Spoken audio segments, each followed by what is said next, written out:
afternoon, everyone. Good afternoon, everyone.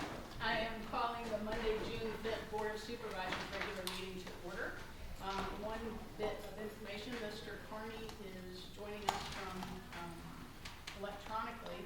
He did send an email the other day letting me know that he was going to be unavailable in person. And I don't know where he is joining us from. Mr. Carney, can you give us that information? Good afternoon, Supervisor Donahue. Can you hear me? Yes, sir. Thank you for accommodating me. I am joining you for personal reasons from Dulles Airport. Thank you very much. Now, if we could all stand for the Pledge of Allegiance.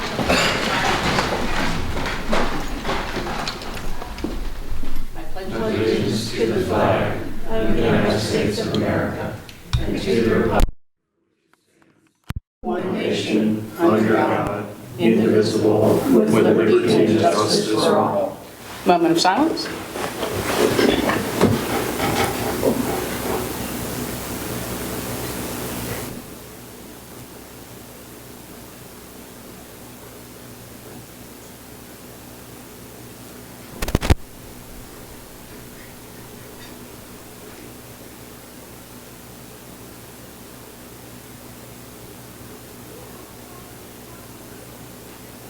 Thank you.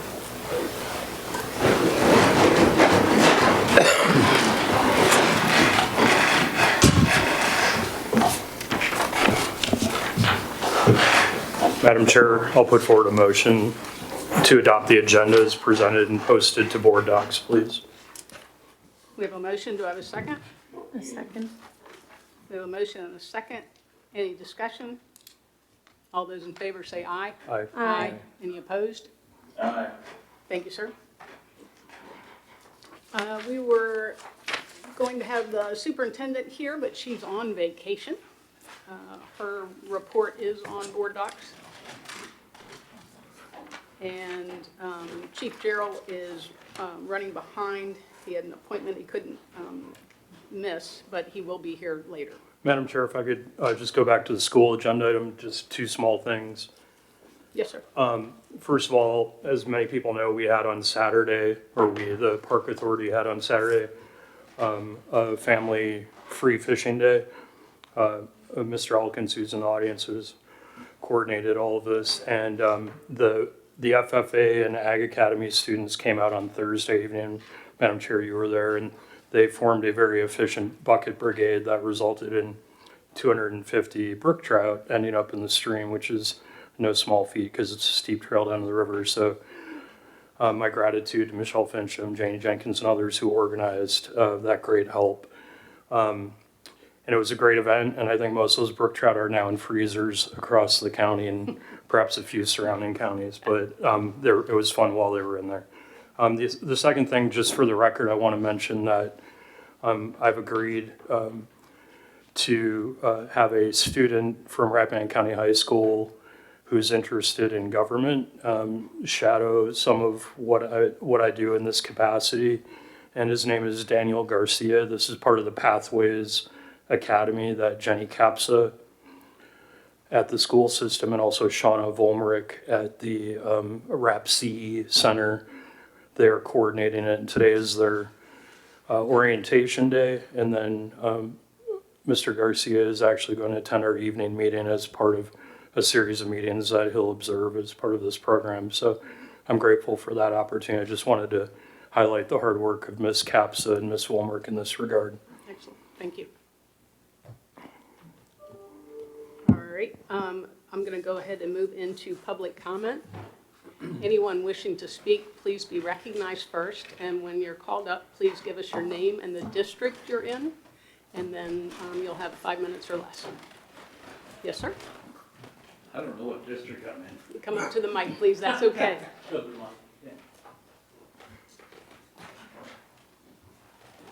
For the record, Mr. Pellegato lives in Piedmont District. Thank you, Christine. I'm Ted Pellegato from the Piedmont District. I have a question. The difference between want and need. My question to this board is, who wants a courthouse, a new courthouse? We- Nobody? This is a public comment, and you're speaking to us. Okay. Yeah. The need for a new courthouse at an aggregate figure of $12 million.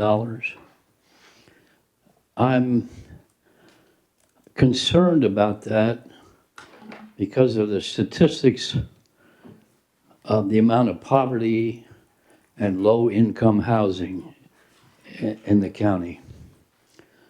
We've got 6,300 and some odd houses here in the county. Only 72% of them are occupied. I'm looking to see the $12 million spent to accommodate low-income housing. And the way that's defined is 30% of your gross income plus utility. The average income in the county's about $48,600 and some odd dollars. The monies to be spent on a courthouse could easily accommodate refurbing or restoring the almost 800 empty houses we have in this county. 10% of this county lives in poverty. I think a better direction is to put that money into housing where we can have people come here, live here, producing income for the county, sending their children to our schools. And my opposition is spending that kind of a money for a courthouse. Now, we need a new courthouse. We want one. What's the need? What's the need for a new courthouse? Most of the courthouse here accommodates civil cases. Very few are criminal. I heard that the hook here is we don't want plaintiffs with defendants who are on criminal cases. So I propose a retrofit to accommodate what we need in this courthouse and take the remaining money, put it back into the county where you're going to get money back from it.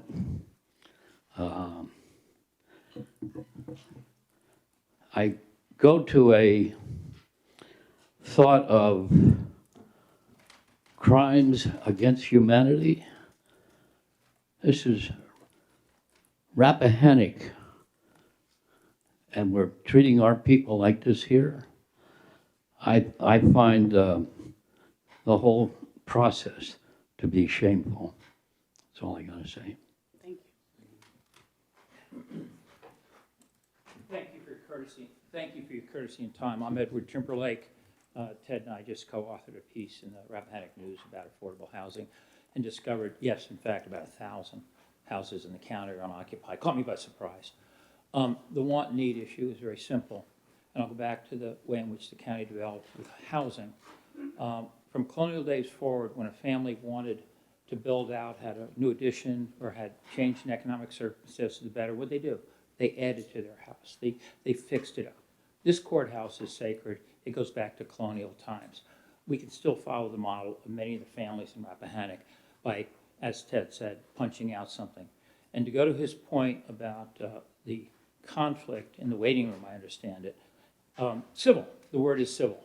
And I'm here to tell you, having seen and been involved in civil action, you have to be a knucklehead to go into a civil action, grumpy or feisty or whatever, sitting across from a person, because often the judge says, go into a room and arbitrate it or negotiate it. So the intention is to put people together oftentimes in that. The second one is traffic court. And you really have to be a knucklehead to take on a sheriff's deputy or a trooper. I tend, if I get a ticket, probably well-deserved, to show up. And if the trooper doesn't show, which happened once in my life, I win. Other than that, you're guilty. So you're not gonna sit around and gripe at a trooper, that's just insane. So it goes down to the criminal cases. And having been in a hotel room confronting a Russian mobster with Mike Wallace in 60 Minutes, I've been around real evil people. And I understand that. It's of great concern. So the idea of building a separate holding facility or whatever is worthy. But as Ted said, with the housing issue, it's called opportunity costs. And opportunity costs means spend money here, foregoing opportunity here. And I'm unprepared for this part of it because I don't know how many criminal cases, I tried to research it, but it was quick to show up. A dozen, fewer, I don't know. For $12 million, if that's the biggest rub, okay. So my argument is very simple. I'm smart enough to know I'm not smart enough on what do you do with the surplus money you would have, because you've already thought 12 million for revolving funds or building out funds or something like that. But let's look at the practicality of it also. When you commission a new courthouse, you're going to commission a builder and an architect. They'll bring support staff. If you go the affordable housing route, you got finished carpenters, you got numerous architects, you got realtors and attorneys. The number one thing, and I wasn't prescriptive in my article, I'm not smart enough to tell the county citizens what to do, but let's have a robust debate. Let's figure out what to do about affordable housing. The one thing I did find was clouds over titles. That's a huge issue in this county because of the lineage. And committing a very smart young attorney who wants to become the world's greatest cloud over title discovery expert to help realtors would be a worthy use of the money also. So the whole idea is what Ted said, is to spread it out, populate the county, bring more kids to the school versus 6, 8, 10 criminal cases with people glowering at each other. We solve that problem. But don't sub-optimize. That's a sub-optimization, please. I ask your indulgence to hear me out, and I thank you very much for the courtesy of talking to you. Thank you. Thank you, sir. Oh, I'm with Care, the Hamptons, yeah. Thank you. My Care support, so. Thank you.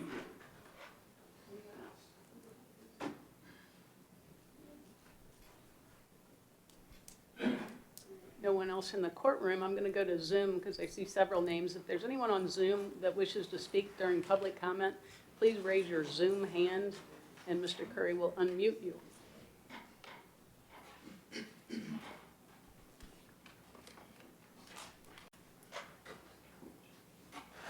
All right. Seeing no Zoom hands, I will close public comment. Madam Chair, Yes, if sir. I could just maybe as a public service announcement, in case you gentlemen have to leave early, we were going to announce a little bit later, it's on social media sites, but this Saturday, the building committee and board of supervisors that can make it will be here on the grounds.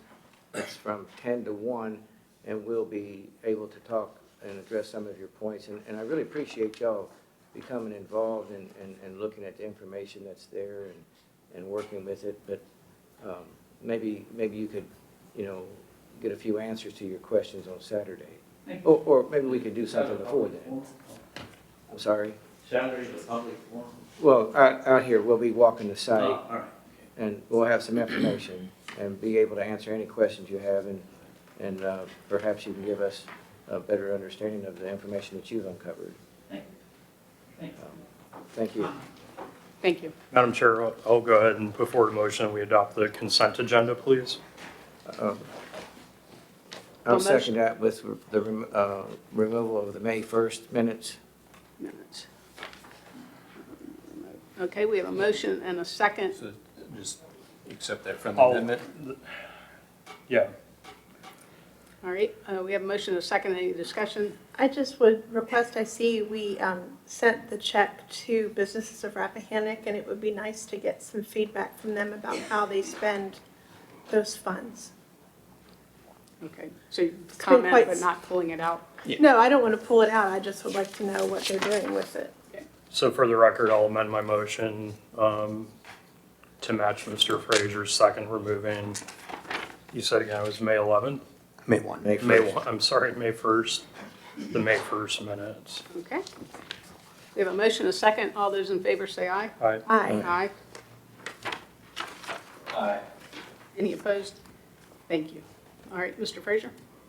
I had sent, and I sent the entire board a copy of what I actually said during the May 1st meeting, and for some reason Mr. Curry doesn't like my adding one extra sentence to make it a better read. And let's see if I can find what I said. I'm sorry.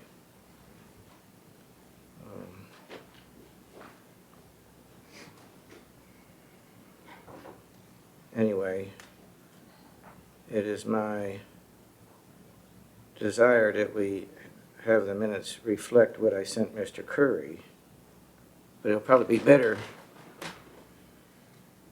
if, in the long run, if y'all don't add them. Do you know So, what page that's on? I'm sorry. Do you know what page that was?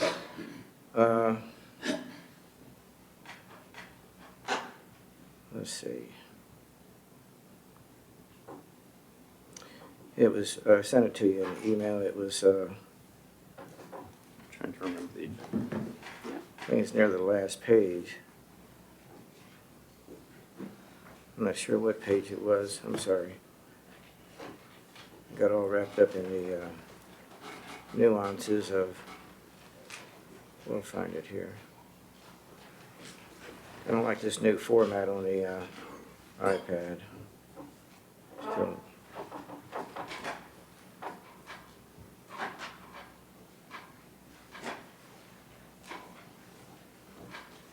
it's page 7. 29 pages of minutes. A lot of ordinance. Yeah, so all we actually asked for was the incorporation of one additional sentence.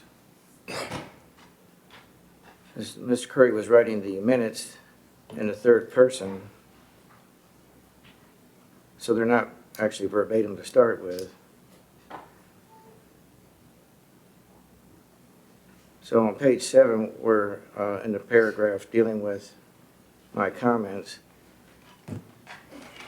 I stated in the meeting, it's in the recording, it's in the video, that I view this as Mr. Curry and some board members engaging in a systematic process of depriving me of information that not only is critical to good and open government, but that I need to properly represent my constituents. So that really is what we need there to make it actually read closer to what I said. What, pardon the interruption, but what specifically do you want to change in the draft? Well, like I sent to Mr. Curry and I sent it to all of y'all.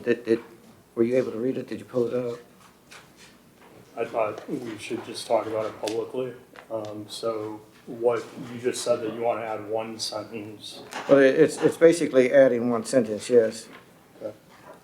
What Mr. Curry has is that, talking about me, Mr. Frazier stated he viewed this as Mr. Curry and some board members engaging in a systematic process of depriving him of information that not only is critical to good government, and I said more than that. I need proper information. I need it at the same time that y'all get it so that I can properly represent my constituents. So, Okay, so what are you asking that we change? That's my question. So we can, the line that I sent to Mr. Curry, I'm asking you here at our meeting, what do you want us to consider changing in the minutes? Just Is move it Is it forward. one sentence? Or? Yeah, I think I found it, not to interrupt, but I think I found it and can help abbreviate this. On page 7 of 29, the 11th line from the top that wraps to the 12th, it says, he stated that he hoped this would be the last time that it occurred. I believe Mr. Frazier wants to strike that sentence and insert the sentence, he stated he viewed this as Mr. Curry and some board members engaging in the systematic process of depriving him of information that not only is critical to good and open government, but that he needs to properly represent his constituents. because of these actions, I am unable to provide the same level of representation that other supervisors are able to provide because of the unequal access to information. And that can be simply inserted. And I tried to make this an orderly process. I don't know why we're here doing it today. I simply want to know what you want to change in the current minutes. Well, I just read it. Is there a specific sentence in a place where it's added?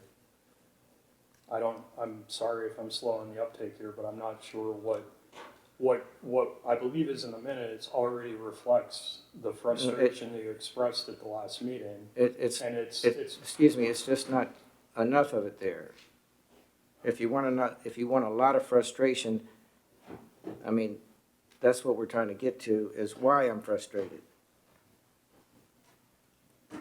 No, we don't want to get to the point where we're verbatim every No, word somebody we're not, but says I'm just goes trying into to get an minutes. actual accurate statement in here, and that can fit, that statement that I read can fit right after, that I should not, he stated that he had complained for the last 4 years that he was not getting the information the other board members were receiving.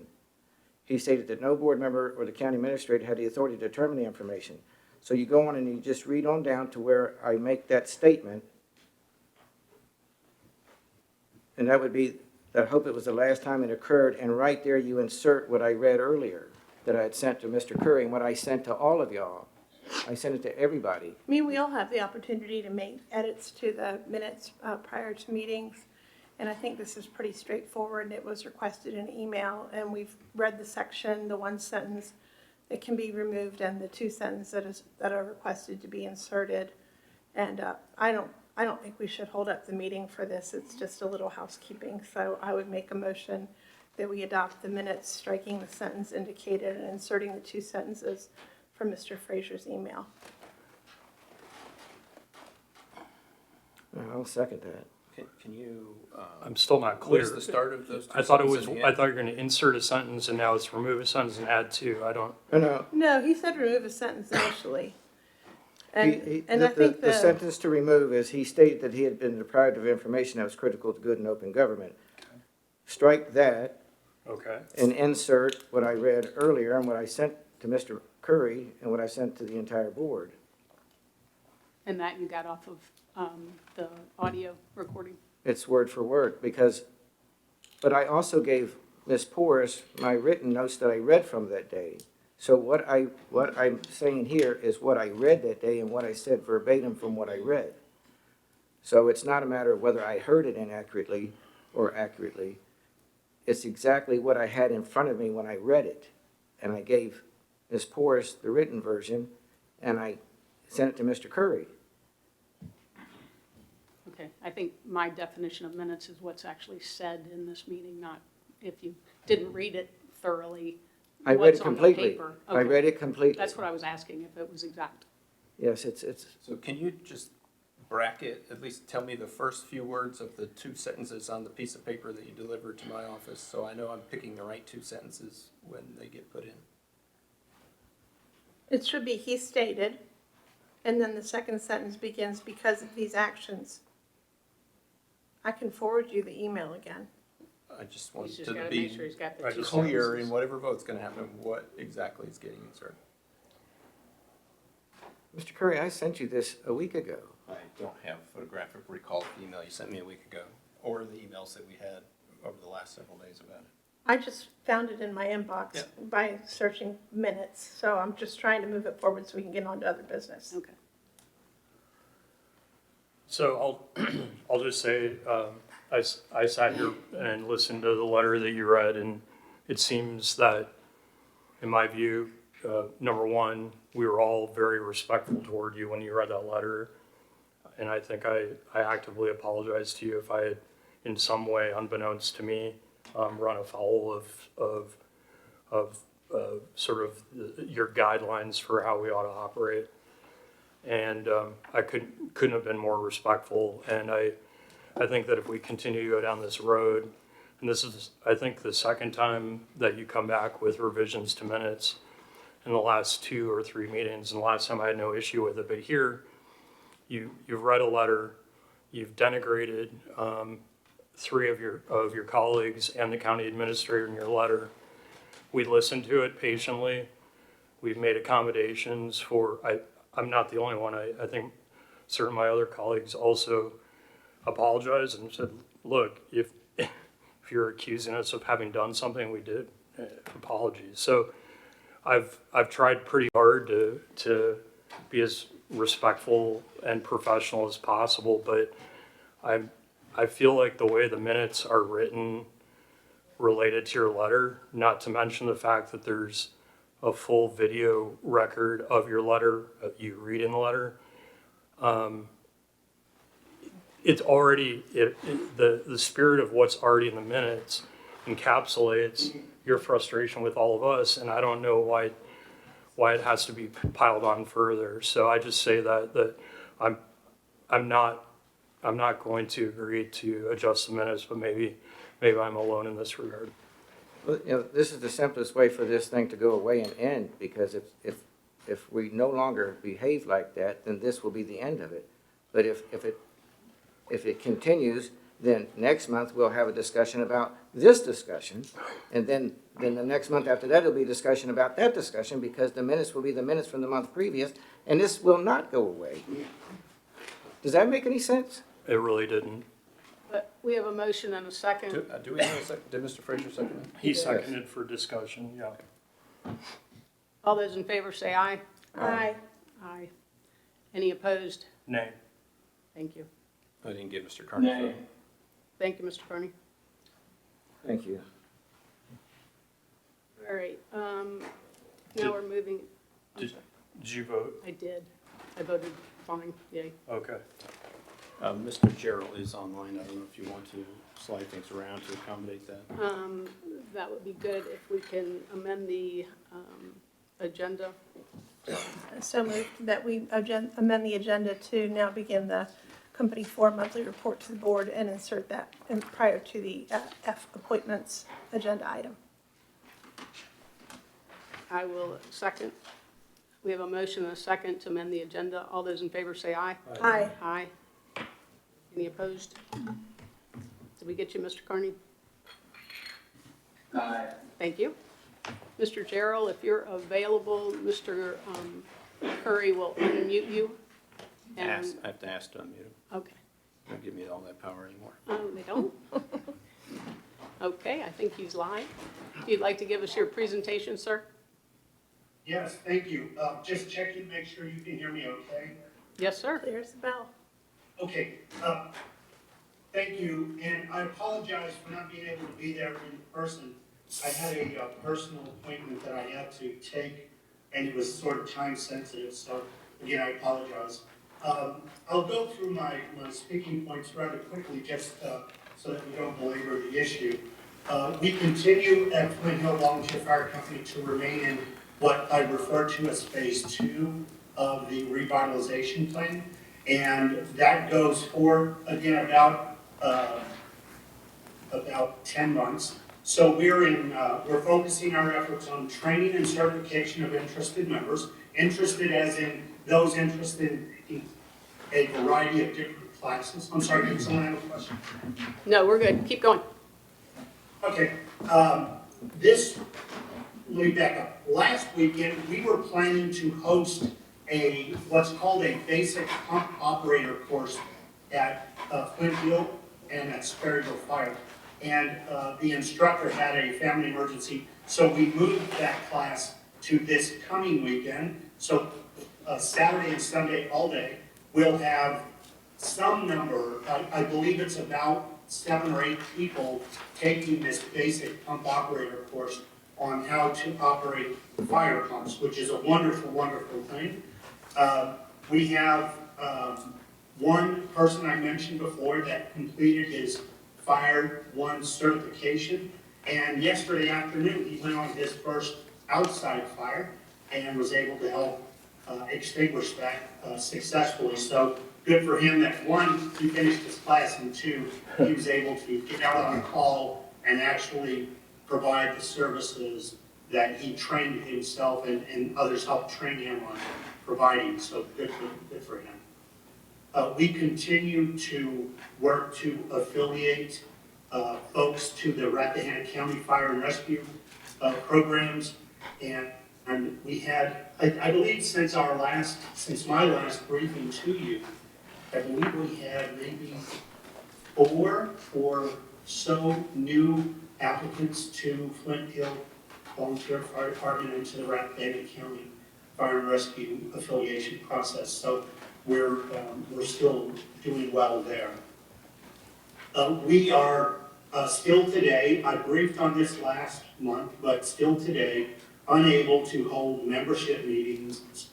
There was language that was supposed to be revised in the consent order that my understanding is did not get resolved to the benefit of both parties or as expected by both parties.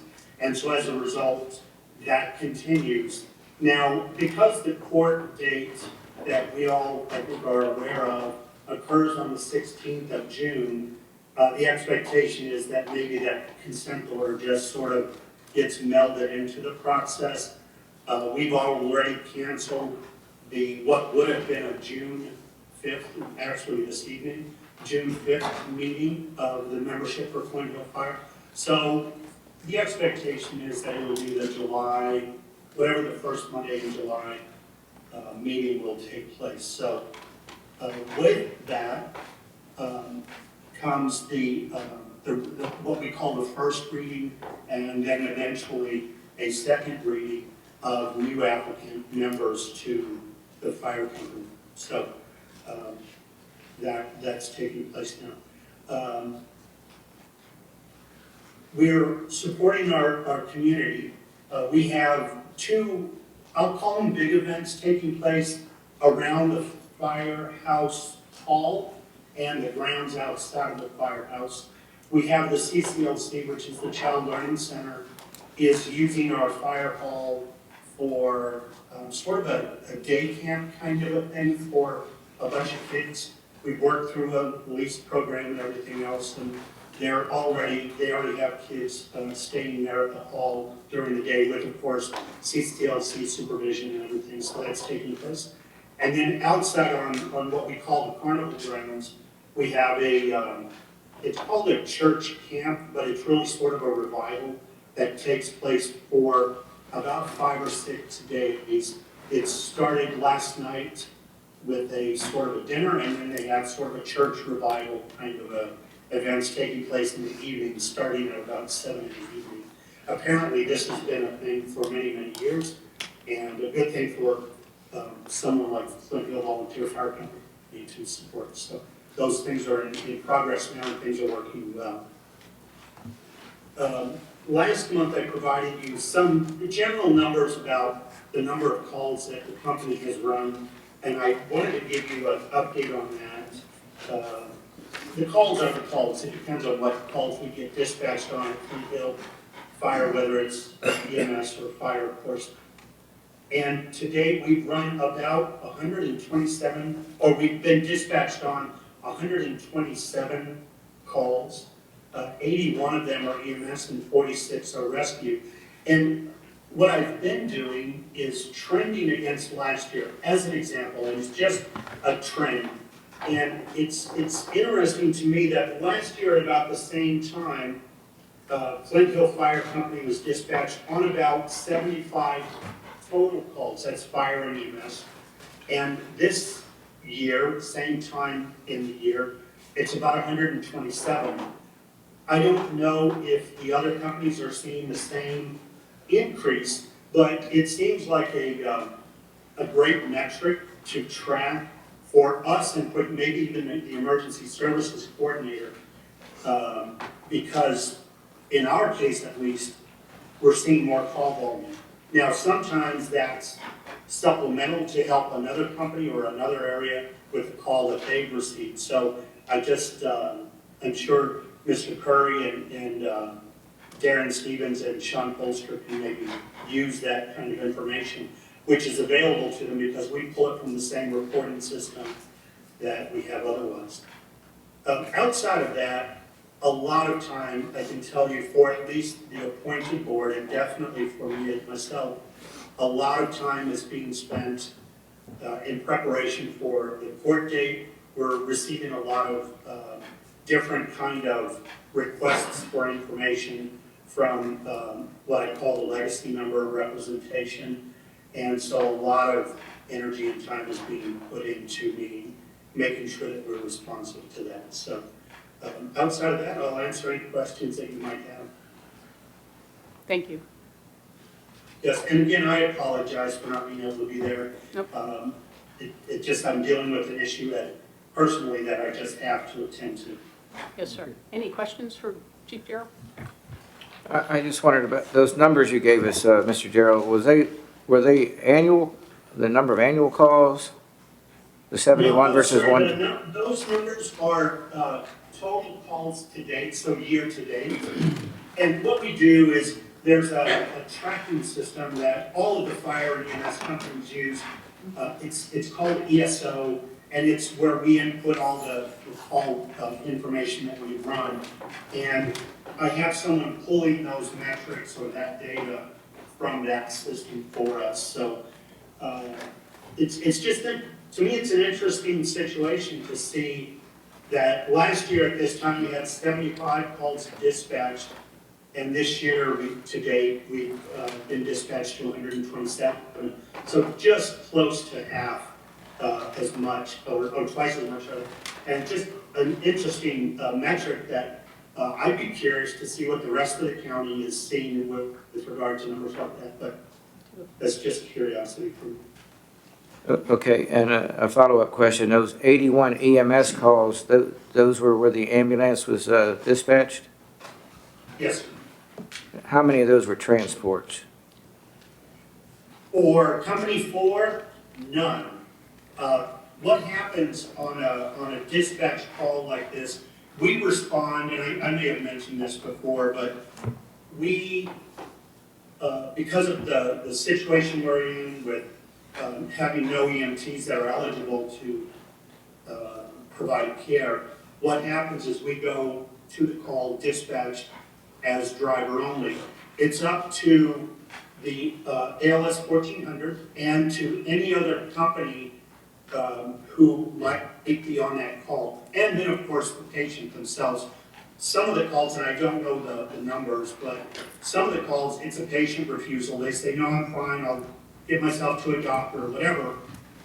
Some of the calls are transported by another ambulance or medic sometimes because they become medic calls. And then sometimes ALS 1400 may transport with another company. I'll give you an example of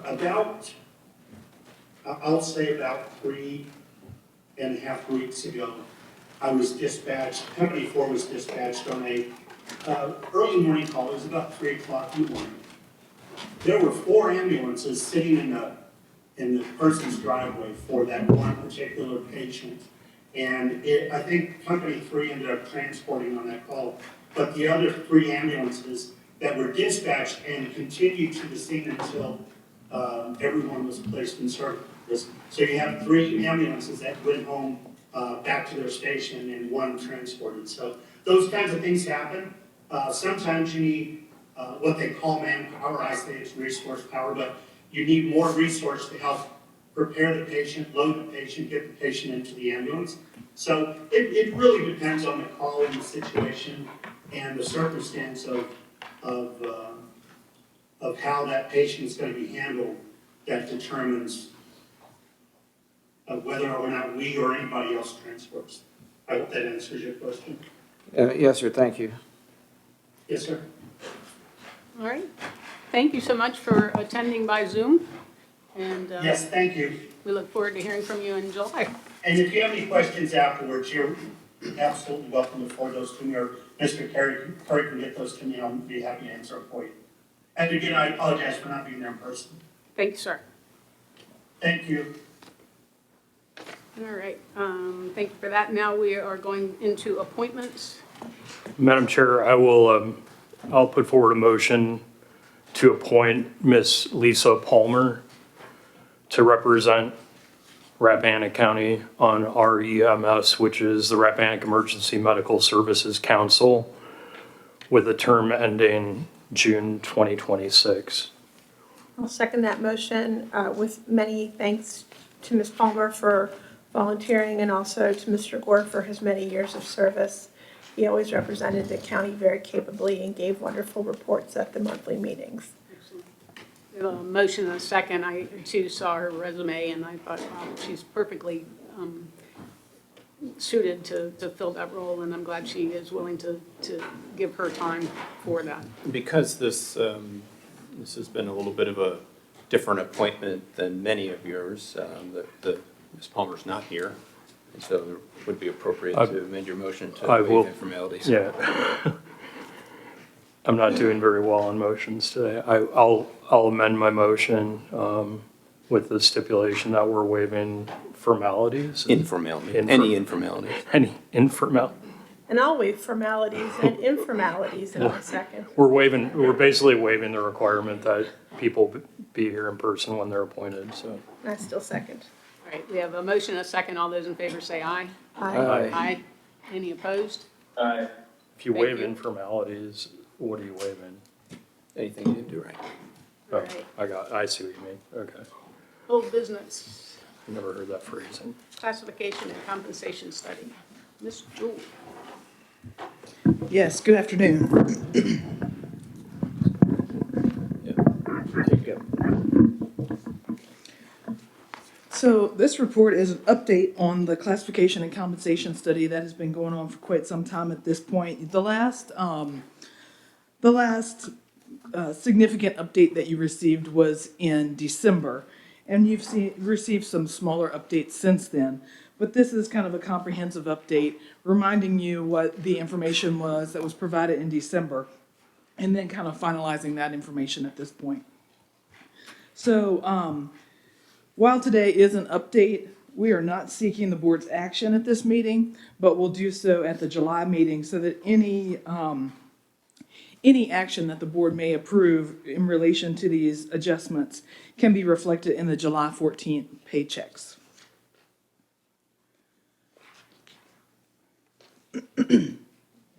The consultant that was used for this study is Baker Tilly, and they have a 9-factor system that they use to analyze job descriptions and other job-related information to place jobs on a standard pay scale. And it really places jobs relative to each other based upon a number of factors, and those factors are shown here on this slide. Training and ability, and this is related to the job. This is not related to a specific individual or personality. It's related to the job as described on job descriptions. Training and ability, the experience required within the job, the level of work, human relations skills, physical demands, working conditions and or hazards, independence of action within the job, the impact on the end users, and the supervision exercised by the person in the role.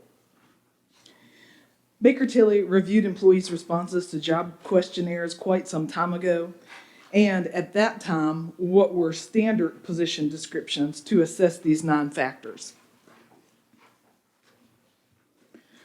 Through Baker Tilly's system, they reviewed the standard job descriptions and they assigned a total point value to each position to place the positions with comparable requirements, expectations, and duties within comparable grades across the organization. They used data that they had received from surrounding and other small jurisdictions, and through that data, they established a market assessment. The localities reviewed were Clark County, Fauquier, King George, Madison, Page, Shenandoah, and the town of Warrenton. Baker Tilly analyzed the data that was provided by these localities for each position and determined the market rate salaries. And that again was done sometime in the past. Those past market comparisons that were made several years ago were then, as part of this project where we kind of resurrected this study, they were aged by Baker Tilly to reflect the current market conditions in the fall of 2022. County administration staff then gathered the fiscal '23 pay scales from Page, Madison, Culpeper, and Fauquier, and performed independent sampling, not every single position, but an independent sample of the positions to ensure the across-the-board aging that was applied by Baker Tilly was an appropriate fit for the fiscal '23 market salaries. Baker Tilly then met remotely in late November ahead of the December meeting with the board, with each constitutional officer to review the preliminary findings of the study for each constitutional office and the positions within those offices. Resulting was at that time a draft pay scale and generalized position placement with estimates that were then presented to the board in December. Thereafter, based on feedback from the constitutional offices and other department heads, job descriptions continue to be fine-tuned by those department heads. And once county administration received those updated job descriptions, that information, as it was supplied by the department, was provided to Baker Tilly, who then performed a final analysis of those updated job descriptions and made any necessary changes based on those job descriptions to the recommended pay scale. And the recommended pay scale is what is in your packet today. No pay scales up until now currently exist, and in most cases, we are developing career ladders that also have not previously existed. The options that Baker Tilly has provided based on their final analysis, the costs of these are different, but the options are not different than those options that Baker Tilly was suggesting back in December. The work at this time has been finalized, and we are able to provide a final cost estimate for the implementation of each option as shown here on this slide. Their first option is to move employees whose current salaries are below the minimum of the new position grade to the minimum. And doing that is estimated to cost about $78,000. Option 2 is to move to the employees to the minimum of the new grade or provide a 2% salary increase, whichever is greater. And in that case, every single employee's salary would be somehow affected, either moving them to the minimum or a 2% increase. The cost of this option is estimated at $133,000. I should note that this includes aging what is currently a fiscal '23 salary scale by 5% to the fiscal '24 salary scale, commensurate with the 5% adjustment that's in the fiscal '24 budget. The numbers that are shown here also factor in the benefits that are related to those increases, like FICA and VRS Life. Finally, option 3 moves employees to the minimum and adds 0.5% increase on top of the minimum for each year of service in the employee's current position. So if an employee came here 15 years ago, but 5 years ago was promoted to a higher position, this is based on the number of years of service in the current position, whichever is greater. And the cost of doing that, because it does not guarantee some sort of adjustment for every single employee, is less than the cost of option 2 at $101,000. So, excuse me. The county administrator and I are recommending that the board consider adopting option 3, as this option gives service credit for the years of service in the current position. It separates longer-term employees who should have more experience and more expertise in a certain position from those who are newly or newer hires within those same positions. We are discouraging the implementation of option 2, as this study and implementation thereof was not meant to be an across-the-board salary increase for every employee.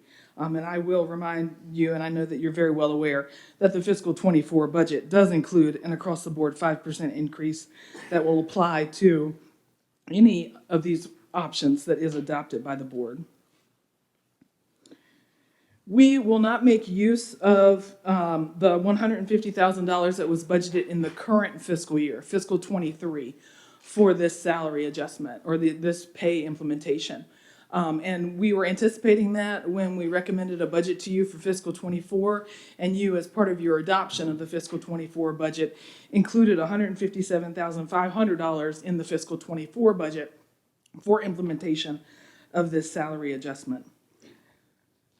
So the options based on the final analysis are those three that I just reviewed with you.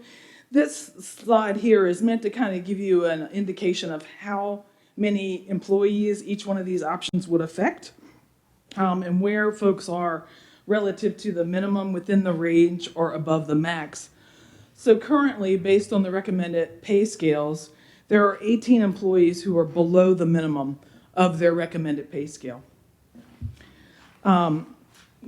There are 49 employees that fall within, where their current salaries fall within the recommended recommended range. And there are 2 employees that are currently with salaries above the maximum of their recommended pay range. So let me just give you an idea of how this is meant to be read. So the 18 that are below the minimum, their current salaries in total are $685,000. Option 1, that would move their combined total salaries to $745,000, a $60,000 increase, or an 8.8% change for that total group of employees in option 1. And then we do the same thing there for option 2 and 3 for each of these various ranges. So again, the county administrator and I are not looking for your action tonight. This was really to give you an update on where things stand. I will, in preparation of next meeting where we are looking for your action, provide the details that are rolled up here in this summary slide. So I'm going to give you that hard copy detail now, and I'll place one here at the back of the courtroom for the public's inspection. That's all I have for my presentation. Thank you. Madam Chair, appreciate it. Ms. Jewell, thanks very much. The one area, and thanks for the update. It's good to see progress on this front. And I know a lot of people and department heads have put a lot of time and energy into making sure that whatever comes out at the end is an accurate representation of our talent in the county and how those folks should be compensated within reasonable market conditions. My big picture concern, and maybe you can explain to me if this sort of backstop final check was done by Baker Tilly, or if it's something that will be done. Looking at the grade assignments to PDF files sorted by department, one thing that catches my attention is looking across. It's very useful to see all the county paid positions in one place presented this way. But when I look at the minimum, mid, and max salary, proposed salaries, and compare, for example, our professional staff and Commissioner of Revenue or the Treasurer's Office to sort of more, I don't know what the correct word is, but just say blue collar type positions such as a coordinator or a site person at the dump. I just want to make sure that relative to one another within our very small government, that we're not losing sight in this very professional, thorough study, that we're not losing sight of who actually works in the county and what they do, because this is not some giant monolithic government. We're talking about a relative handful of people, and we have a lot of people who've served loyally for a long time and do great service to our county. And I just want to make sure that we're not taking consultant input, generating kind of final numbers and losing track of the people involved and where these salary ranges should be set relative to one another, considering the different demands placed on our staff depending on the department in which they work. So I want to make sure that someone in the end is taking a step back and looking at what's been proposed here, because there are salary ranges ascribed to certain positions that, when compared to salary ranges ascribed to other positions that require far less skill, education, training, just want to make sure that we're accounting for that. Yes, and I think that review was done. I know that I did that in the fall when we had the first iteration of this, and we did go back to Baker Tilly with a couple of questions, more than a couple, with some questions of where things didn't seem to make sense. And more recently, Mr. Curry and I both have done that with this final iteration to try to make sure that we felt like things were in the relative places as well, where they should be. And then, And, I'm sorry, you go ahead. I'm sorry, just one last thing. Yeah. And I will say that, again, all of these placements were based upon the job descriptions as they were written. So if a job, unfortunately, if a job required a certain skill and that skill was not reflected in the job descriptions that were ultimately provided by the department, then there was no way for Baker Tilly or for us in county admin to know that that's a required skill. So, Baker Tilly's attempting to use those 9 factors I put back on the screen, and there's a continuum for each. So working conditions and hazards might be a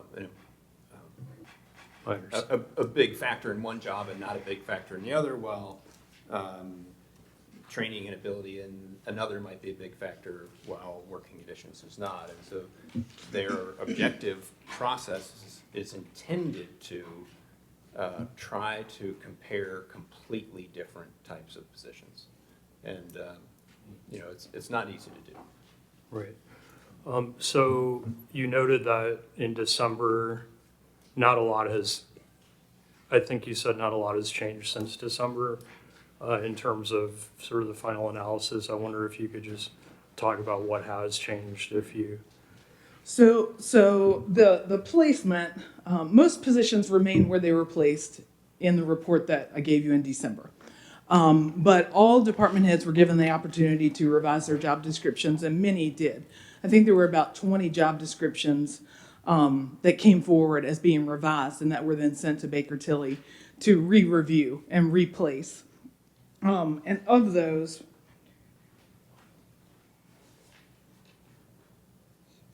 seven job descriptions were regraded based on those reviews by Baker Tilly. So in one instance, there was a position that had been in a grade 14 based on the revised job description, the updated job description from the department.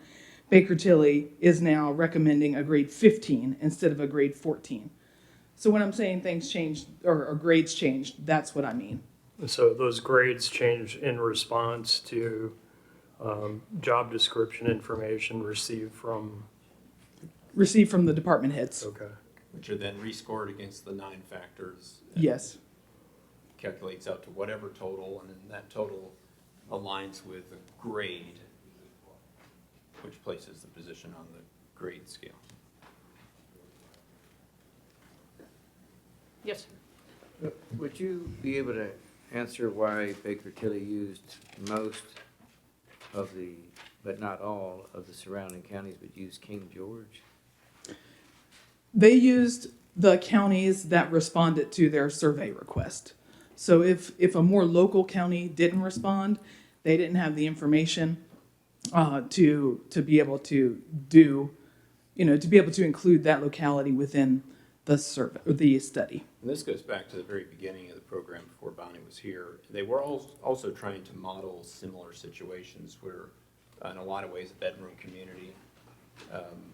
And so some of the others, I think, in that list, they were looking to see other influences that are like that. So you got our actual neighbors, and then you have others in the state who might have similar situations as us where they're drawing employees from next door where pricing, salaries are higher. King George is one of those that they have to draw from Fredericksburg and Spotsy and all those places, and they have to fight for those employees. So I think that was another reason why they chose that. And they also looked at small counties, which might not make a lot of sense because they might not be in our same situation.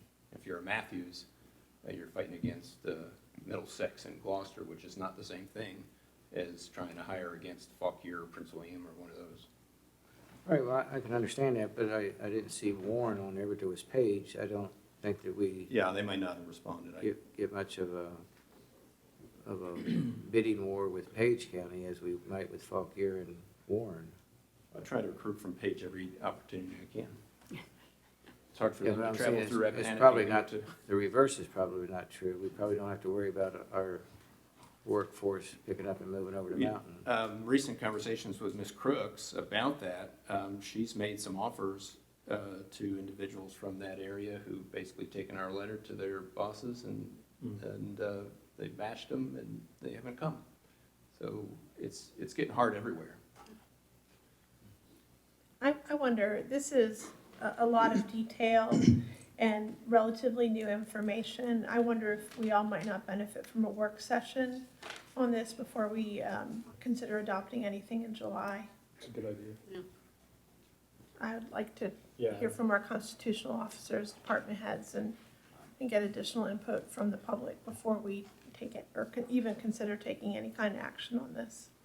Makes sense to me. Yeah, and I think to your point, I mean, going back to my original question, just about sort of relative salaries, comparing one department to another, I'd like to understand better the methodology that was applied in that regard.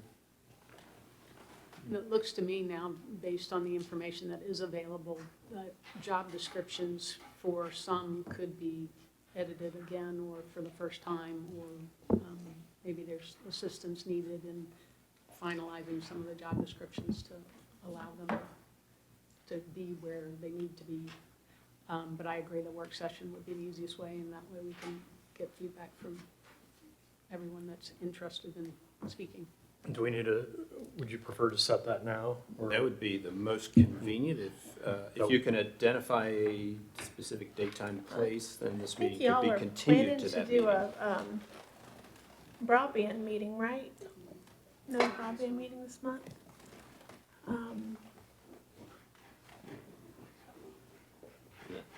That would have been on the holiday, Juneteenth. Oh, that doesn't work. That's not, I'm leaving Wednesday.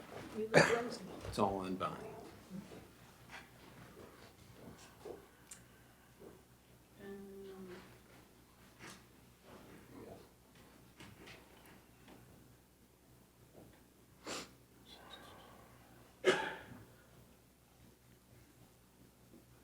I am available on the 19th. How does that look on your schedule?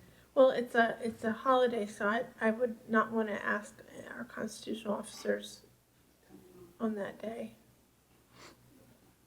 And if it's here at, say, 7, it would be highly unlikely for the building not to be available, unless there's already a meeting, like planning commission or something. Right. What about the 15th? It's a Thursday. I have a feeling that week is going to be very busy for me. I was looking at the end of the following week, the 21st, 22nd, 23rd. I will not be here.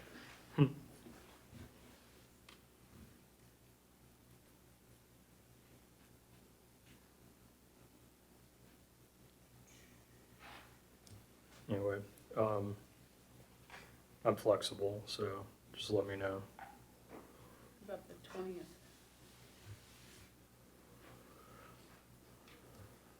Like at 3 o'clock in the afternoon. 5:30.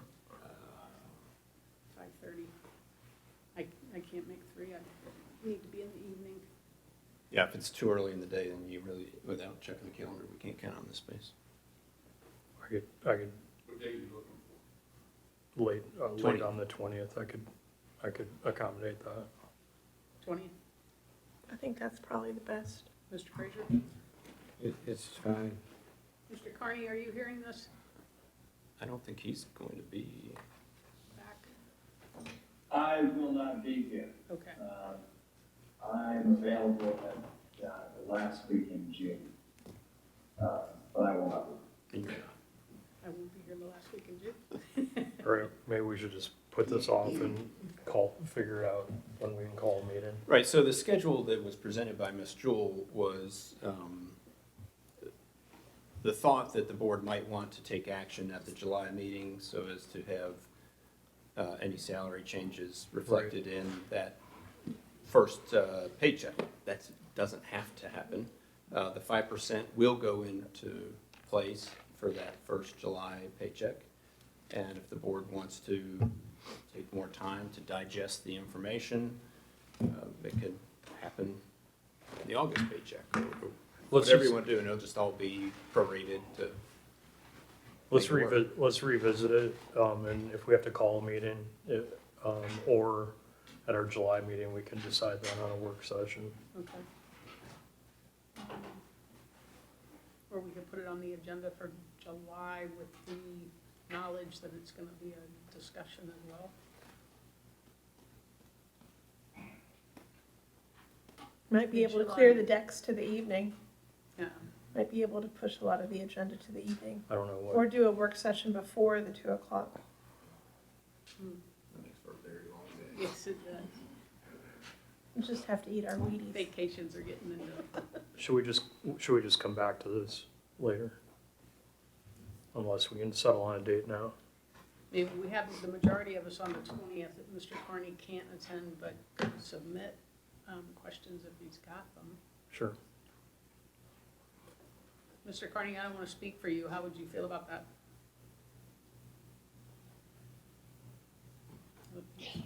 Sorry, I missed that last part. Can you say that again? I'm wondering how, if you miss the meeting, if we decide to have it on the 20th, if that would not be acceptable to you. We're thinking you could send in questions or have a conversation with Ms. Jewell ahead of time or something. Oh, please, go ahead. If you all are available on the 20th, please go ahead, and I will definitely forward you questions or comments or thoughts there at that. All right. Thank you, sir. What time is that? If it's here. 5:30 would be great. 5:30, okay, 5:30, yeah. got it. All right. You need a motion? And need one at the end of the meeting.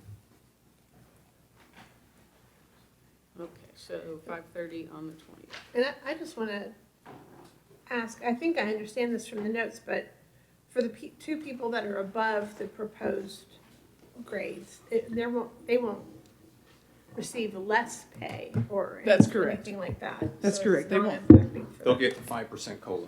Right.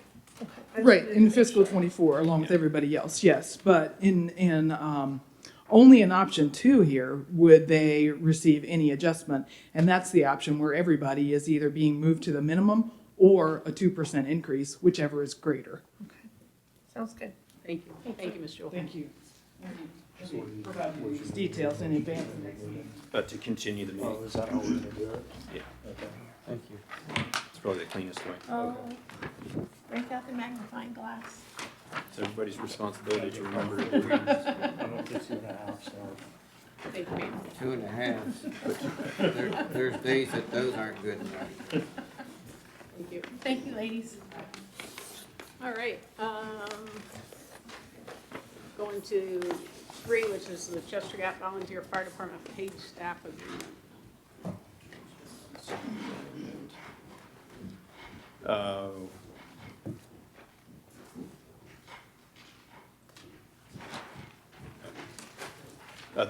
So the company for a monthly report, there's no action that I'm aware of. So No, sir. As the board is aware, of the last several years now, there's been an agreement with Chester Gap Volunteer Fire Department through which they hire EMS providers. Most recently, that's one ALS provider, one BLS provider, 24/7, or at least to the extent that they have staff available. It's very, very frequently it's BLS and ALS. Occasionally they do not have an ALS person. I've met with the Warren County folks and discussed this with them.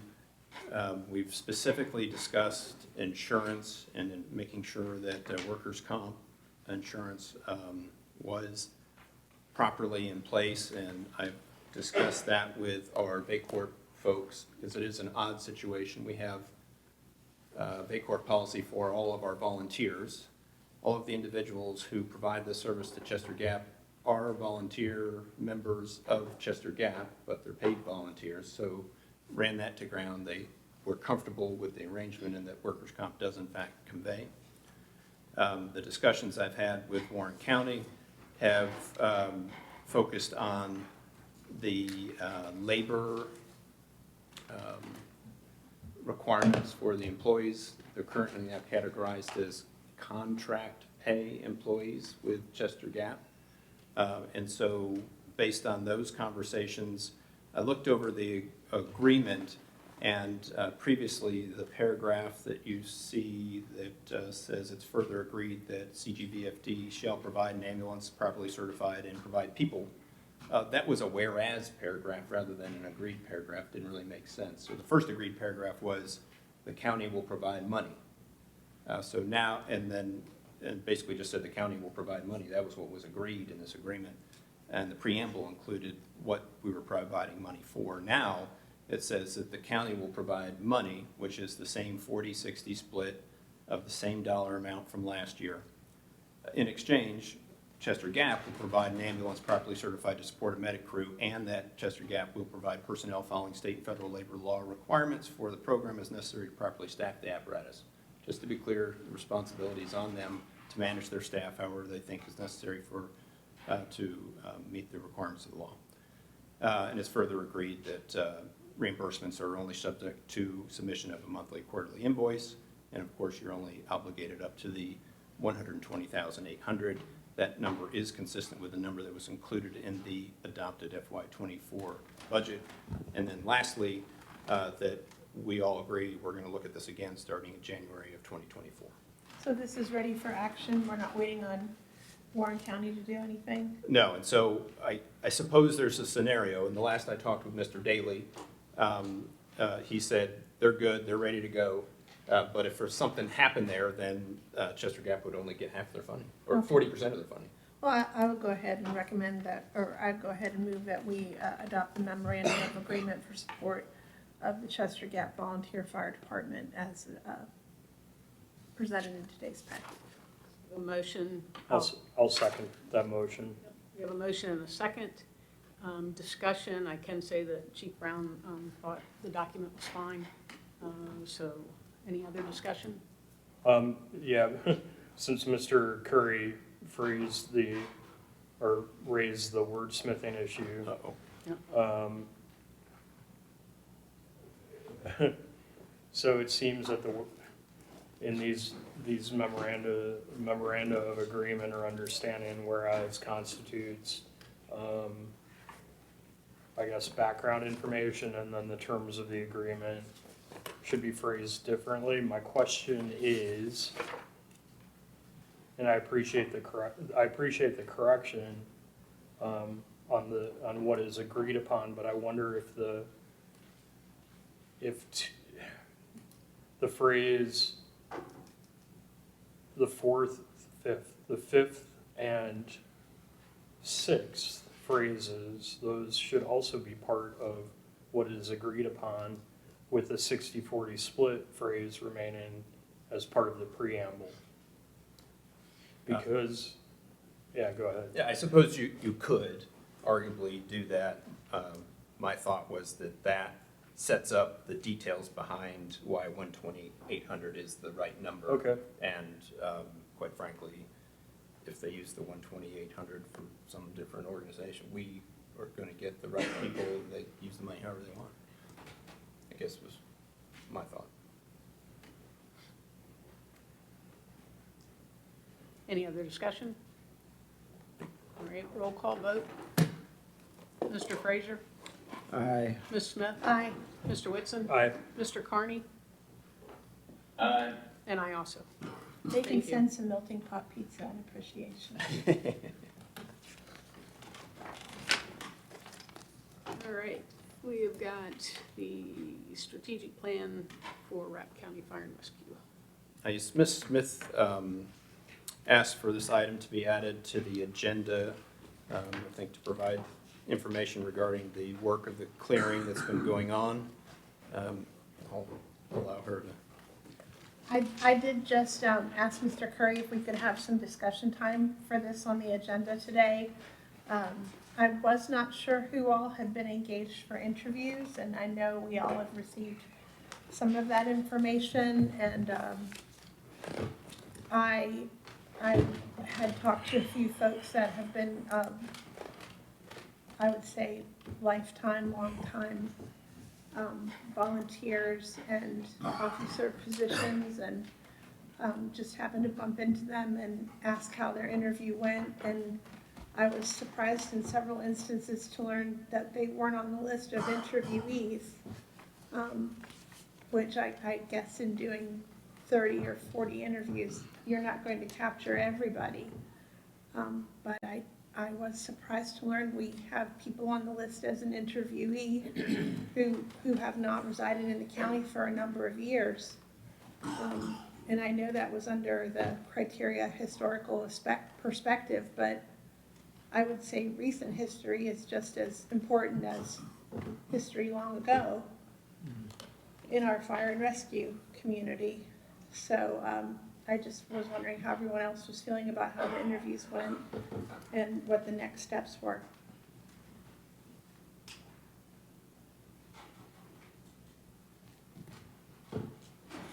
Any comments? What are the next steps? So I did I get a weekly update from the clearing this morning. They've said they've completed one of the 2 remaining interviews, so they still have 1 left. They said that they ended up with 21 because some of the like 2-person groups ended up fracturing because they couldn't accommodate schedules. Mr. Chief Burke, Chief Summers, myself, and Mr. Polster worked with the clearing to try to identify the 15 groups that would be interviewed, and that turned now into 21. And we left it to the 7 companies to pick who they wanted out of a group of 3. I don't have a line of sight to know who ultimately was picked, and I imagine we'll learn that at some point in time. I could have gotten a report, I'm sure, from the consultant. The next step, as conceived early on, was going to be an interim report back to that small committee to drive forward. However, during their interviews, they identified that obviously trust and communication is one of the big parts of this, and they felt that that initial step might not make sense, and they want to go straight to a big group discussion. And so that is the next step. After they compile their themes that they've gathered, I have no insight to what they've received. They don't share that with me, and I think they've told each of you, as I've had in my interview, that they're not sharing information, what other people have said. And their goal is to make all that input to be not attributed to an individual, and hopefully help people to be open and clear with their praise and concerns.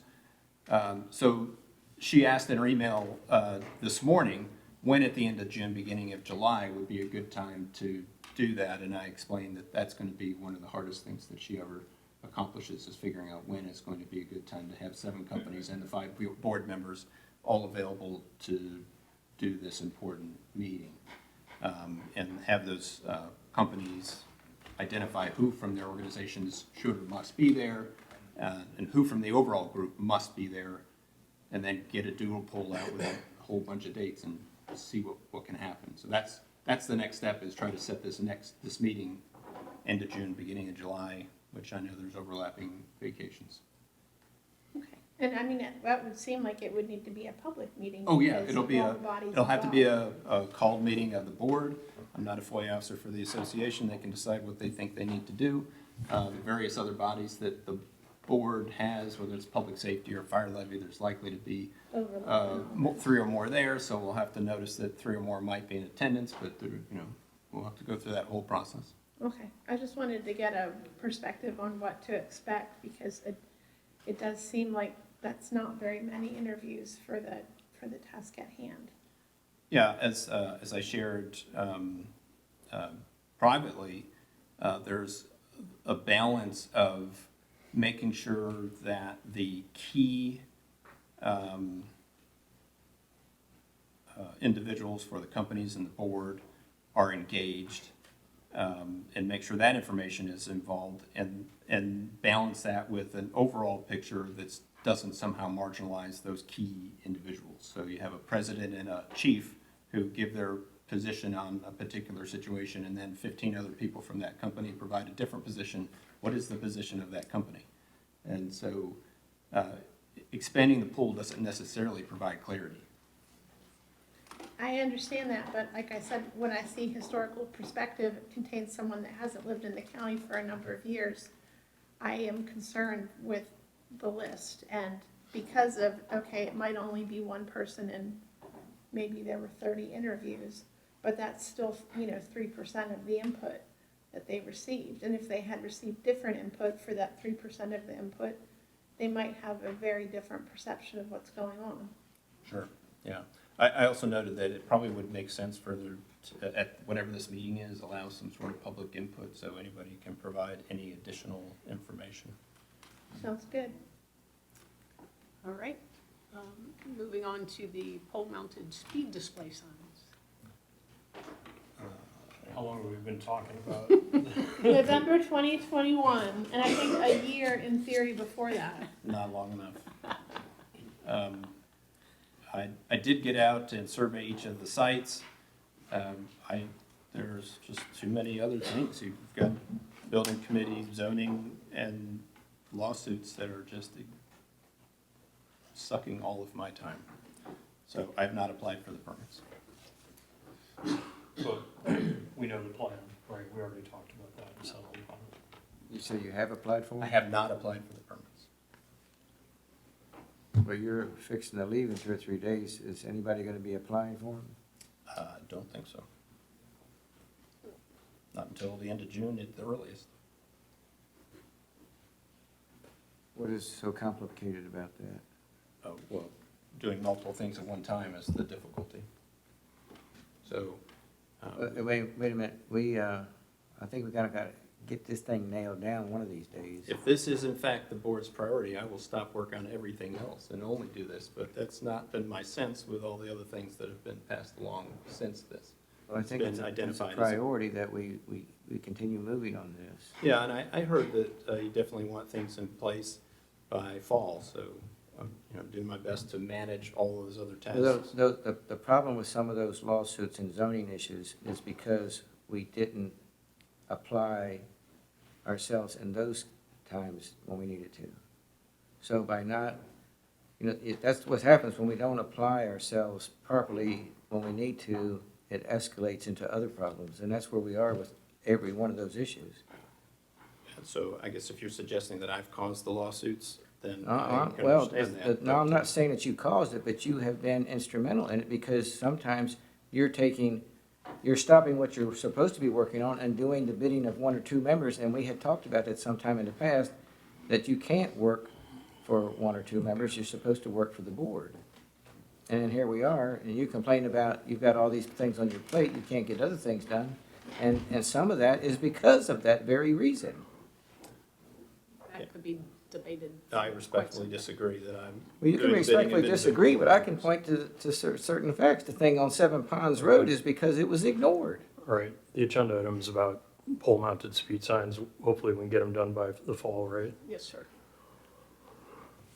Y'all just don't like dissent, New see? business. Y'all don't like anybody to disagree. I don't know what Seven Ponds Road has to do with this. That was one of the lawsuits that you were in court over. County staff performed the inspections, issued the notices of violation, and referred it to the Commonwealth Attorney. And That ended our job. nothing happened. And this board made no public comments about the fact that it all stopped. But Mr. Curry did his job, is And what the the point Commonwealth is. Attorney. But has this spoken- board didn't. The Commonwealth Attorney has spoken to you, the reasons why the path he took, and I don't control his schedule or how he thinks is best to prosecute cases. I do agree with his path on that particular case, given the particular circumstances. And a neighbor decided it wasn't appropriate, so now we're dragged into a court case. It looks like Thank things are moving. We're going to move into new I, business. I just want to say on this particular agenda item, this is still a very important item for the folks in the Sperryville area, for folks as they come down to 11 where it merges into one lane, and for folks as they come off the drive speeding through that area of Sperryville where there's now 2 restaurants operating and a lot of families living. Agreed. And we went through a lot of trouble in November of 2022 to make this a priority item for staff, and I would like to see it done. Neither of those 2 locations are approved for a sign. The location coming to Sperryville from Culpeper at the 25-mile-per-hour zone is approved, and then just down from Beach Spring where there's a sharp turn, Right. that's approved. Right, what's that? Okay. All right, onward and upward. Deed restriction on Town Hall and 310 Gay Street. I'll try to be efficient here. I'll go ahead and put forward a motion that we direct the county attorney and county staff to prepare necessary documents and any meeting, hearing notices to waive and cause to become void the restrictive covenants currently imposed upon the building located at 485 Gay Street, which is operating as the town hall. And my understanding is that any restrictive covenants that would be removed from the Methodist Church, which is 310 Gay Street, that decision would be driven by the town government. And that's the resolution they already adopted, referred that to their attorney and staff So to this make is, it happen. this is our part of that same reciprocal agreement. I can second that, but do we have any idea of the timeline that the deed restriction meeting or whatever will happen? the For 310, Right. I do not know. All I know is what's in the resolution. We could inquire from the town attorney and town mayor what their schedule is. Because we're releasing liens, does that require a public hearing? It requires, you would require a public hearing if you were giving away an interest in real property, which I don't think you are. Right. But the restriction states that you need to have a public hearing to get rid of it, so yes. Okay, thank you. Why does the town of Washington spell their whereases differently? Because I think they were mistaken. I saw that too, but This is the second or third document we've gotten like that. I know, I've been accused of being nitpicky in this regard, I so just I let it go. It might be their thing, I didn't know. We have a motion, a second. I saw it too. All those in favor say aye. Aye. Aye. Madam Chair, Thank you. Madam Chair, the next agenda item, I'll just jump in. I asked that this be added Yes, sir. as a recurring item. And the background here is we've all read or have seen the plans for, and this is not to single out the Inn at Little Washington, but for starters, the Inn at Little Washington project in the town of Washington, and then also the Ockery project, which is now underway adjacent to the new post office.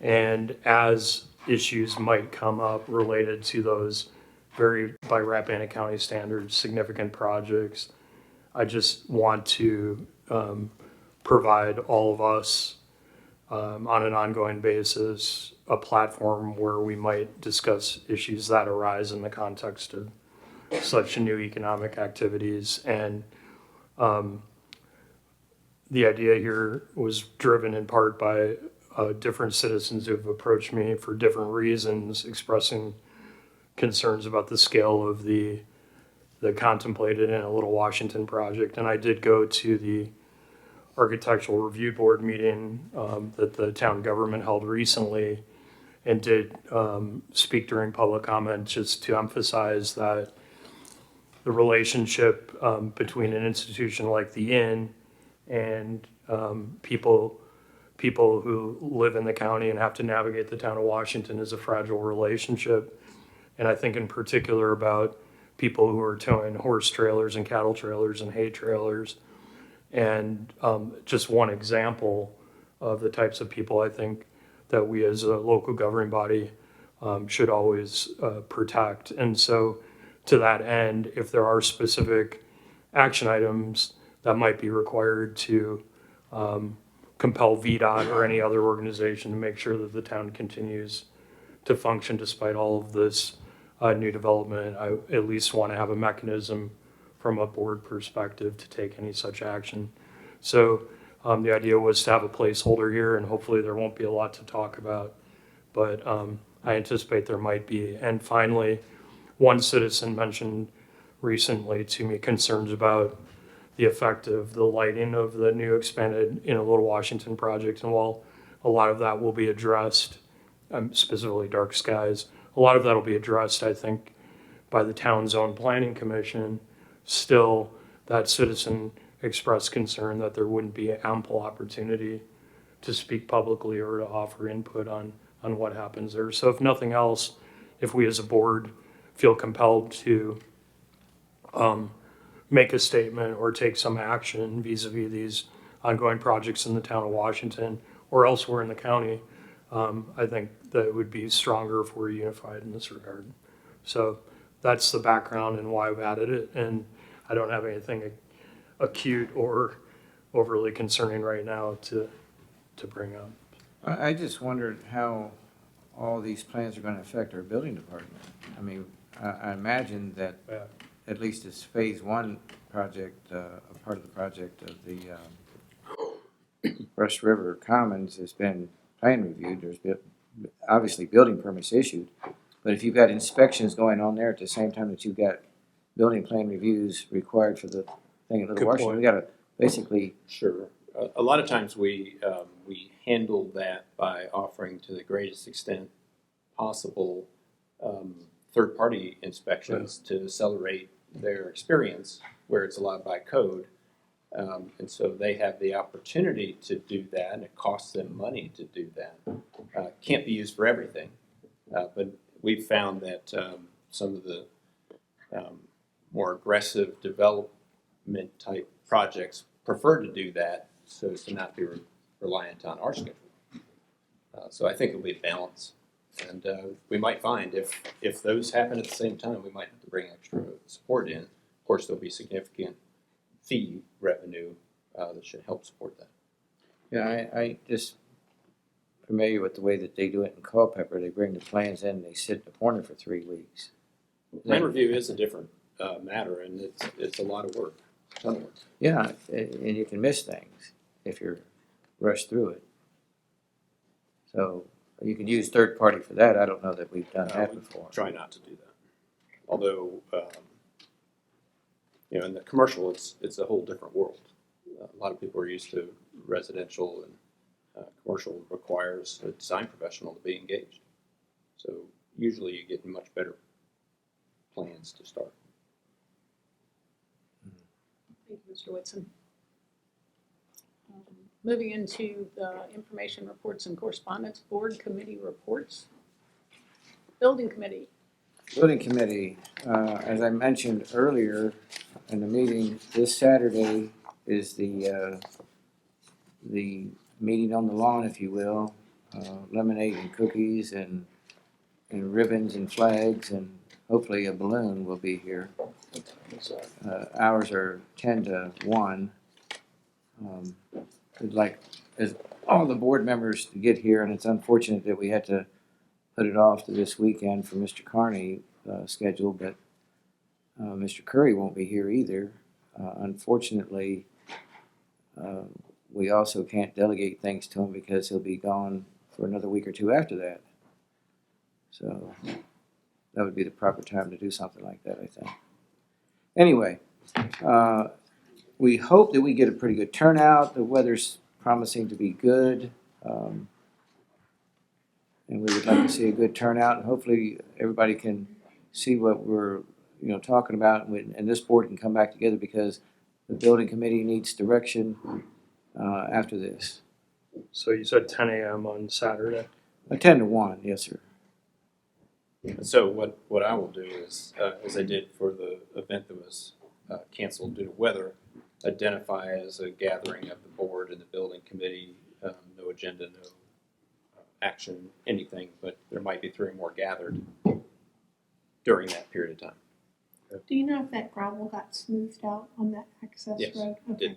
Good, thank you. Okay. All right. That's, oh, actually, sorry, Mr. Glenny and Dale Waters and working with Mr. Curry, we should be putting out an RFP for a historical architectural firm to help us get these things moving. So you'll probably see that in a day or two hit the street. So that's an example of something that was done in advance of the Pullman speed display signs, and my most recent work on that was done Saturday morning. Thank you for the update. And we appreciate your efforts on that, sir. Mr. Carney, Recreational Facilities Authority. Thank you. We were not able to meet last month due to absences, but I would just like to restate what Mr. Whitson said earlier, which is that we had a fantastic free fishing day, and I'd like to thank everybody who came out to help. It was a great success, and it's really heartwarming to see the community kind of come together in that sort of way. We had great weather, so thank you everybody that was involved. Thank you. That was a huge turnaround from the previous year. I think it was 10 times the number of people. We served over 80 hot dogs, I know that. Yeah, it was, and thank you, Mr. Whitson and Supervisors Donahue for lending me fishing a hand. I think it's something that we'll all look forward to doing again. And as I mentioned to you guys before, there's just a lot of energy on that board, so I think it's just kind of growing in the right way. I look forward to doing it again. It was a big hit. I think that you and Roger grew a lot of hot dogs, so thank you. All right, Public Safety Committee, we are meeting tomorrow. Tomorrow. Yeah. Rules Committee, Did not meet. Planning Commission. We met and we reviewed a special exception from Montmedy. You'll see it in the zoning administrator's report, and we'll hear that special exception next month. Okay. Thank you. And I just to let you know, learned this morning that the tourist home at the top of Tiger Valley, Mr. Russell, that's going to be public hearing at the board in August. He's been on the sidelines with that. We reached out and said, we're putting this on the agenda in July unless we hear from you. And he said, please don't do July, do August. I said, okay. I thought he put it up for sale. He did. I guess he's trying to keep both pans going. All right. Fire Levy Board didn't meet, did it? No, that'll We be did not make that. that'll be coming up in a few months. The updated guidance guidelines spreadsheets are all available and sent out to the companies based on the changes the board made a few meetings ago. All right. Treasurer's reports.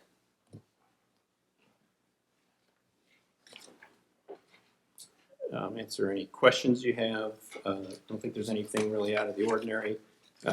Ms. Jewell and I are now really looking closely at each of the appropriation amounts for the general fund. That's by department. And so there are a few different things that the board has allocated contingency dollars towards, and we always wait to the end of the year to see if we really need to transfer in. One of the supplemental appropriations you made earlier was for zoning because they bought a computer early in the year and it was just going to be real close, so we just went ahead and took care of that. But not from contingency, from another department that had excess. So there might be some more of that in July, just to make sure we're clean. It would just be moving things around, not adding new dollars. All right. Legal matters, I guess. Yeah, if there's any description other than what's written on the legal matters, I can try to provide it, and Mr. Goff can. The big difference between last month and this month is that the Court of Appeals has set a date for the hearing for the CAPBLE appeal. And so that's June 29th at 10 a.m. in Fredericksburg. And we're told by our counsel that each side will have 15 minutes to make oral arguments.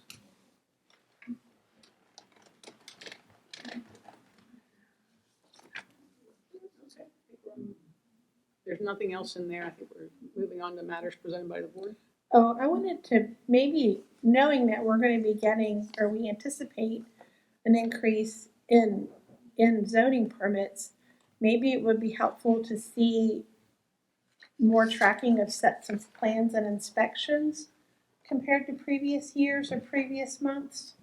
I don't know if that would be helpful for other board members or not, but I think that would be helpful for me. Yes. What do you mean, increased zoning permits? Well, I mean, we just talked about if there's two big projects Oh, I going on see. in the town of Washington, and we're having more I see. plan reviews, more inspections, things like I that. see.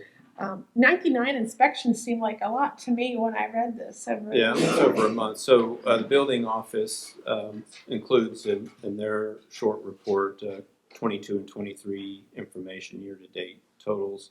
You can see this year seems to be a little lower than last year. Right. But it's hard to read into those numbers. Not all projects are built the same. A commercial project could be to add a small generator, or it could be to add a wing. Right. And last year could have been exceptional. In fact, I think it was higher than the was. previous year. So we can look at ways to better draw comparisons over time. It's just, if we know that is something we should be keeping an eye on, I would think this would be a logical place to do that without it being overly cumbersome. All right, moving into matters presented by the board, Mr. Frazier, I don't have any at this moment. Ms. Smith, I can't think of anything offhand. no. Mr. Carney? I don't have anything, thank you. Okay. I did attend the People Inc. I got back in time to do that. It was 6 of us, I think, in the library. And it was all focused on future, once fiber is connected, what are the needs of the citizens going to be? And I think they're gathering that from across the state to take back to Richmond to try to do what can be done to be prepared for the needs of the customers that don't necessarily have computers or any of that training on stuff. So did they discuss thoughts and forms of outreach to try to help? They did ask about good meeting places that would be in the county and different groups that might be able to assist. I look at it as it's going to be a business opportunity for entrepreneurial people because they're, the folks that never use computers are going to need help. And, one example given was it sounds like Charlottesville has a lot of computers from the college and other areas that are turned over every 5 years, and they're shipping them to, I think it was Fairfax, and the students, it's a class, and they're refurbing them, and they'll be available for distribution. I don't know how they're distributing them, but again, a great idea for entrepreneurs. If the board would indulge me relative to the public comment you received earlier, there was a reference to 6,000 structures in the county. I think that's about twice as many as there are. Yes. And I think there's a general misunderstanding of what the census records mean when a structure is occupied or not. And occupied means that it's a year-long residency as opposed to a second home. Right. So we do have, and I think most citizens are aware, there are a lot of second homes here.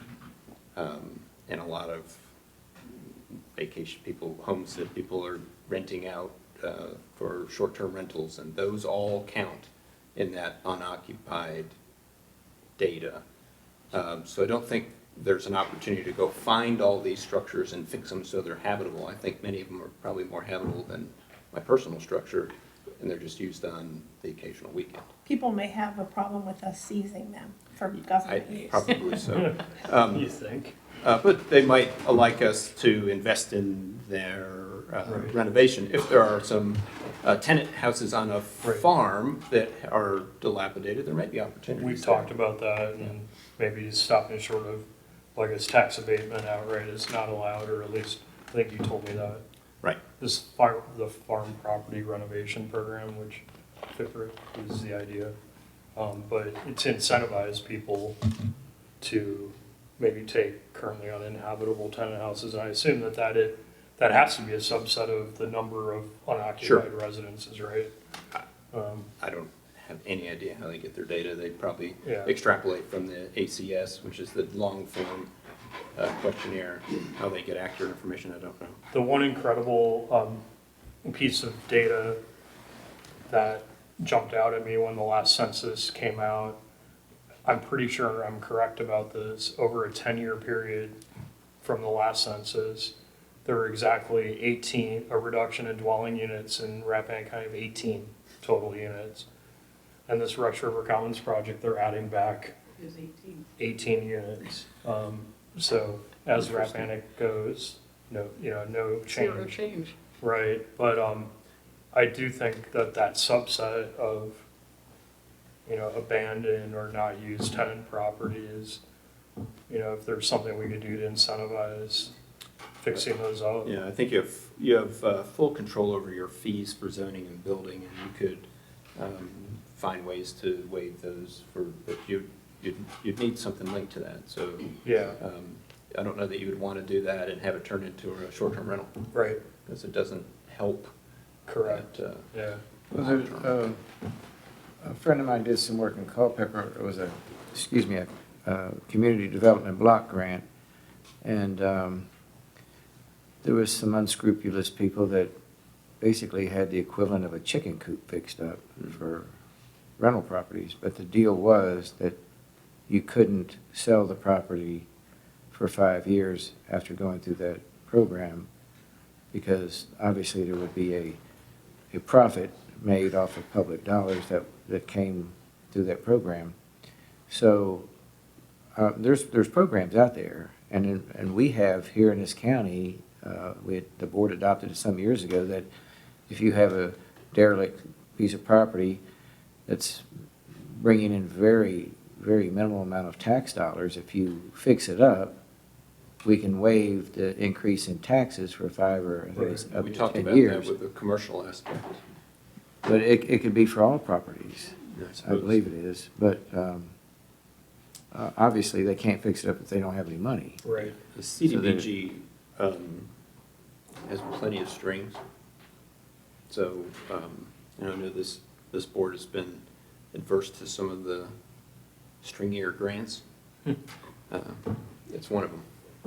Yeah, I'm just saying that, but there are things out there, and they do have some sort of restrictions on them so that they're not abused.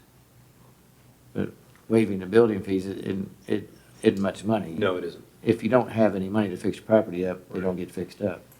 And the other thing you have to consider too, when you talk about building out a program, is that then you have to have the bureaucracy to administer the program. It's not just, it's a great idea, let's do it. You have to develop the rules and people to oversee it and people to monitor it into the future.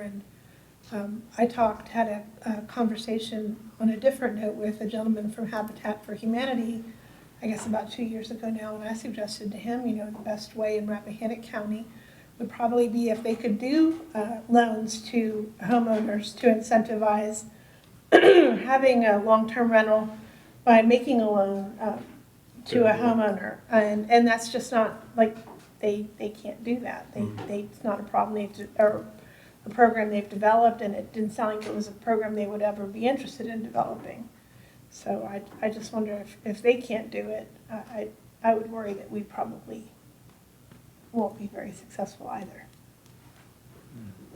But for a certain amount of money, you agree to have a long-term rental for a certain period of time. All right, if there's nothing else, we'll recess until 7. Thanks. Thank you.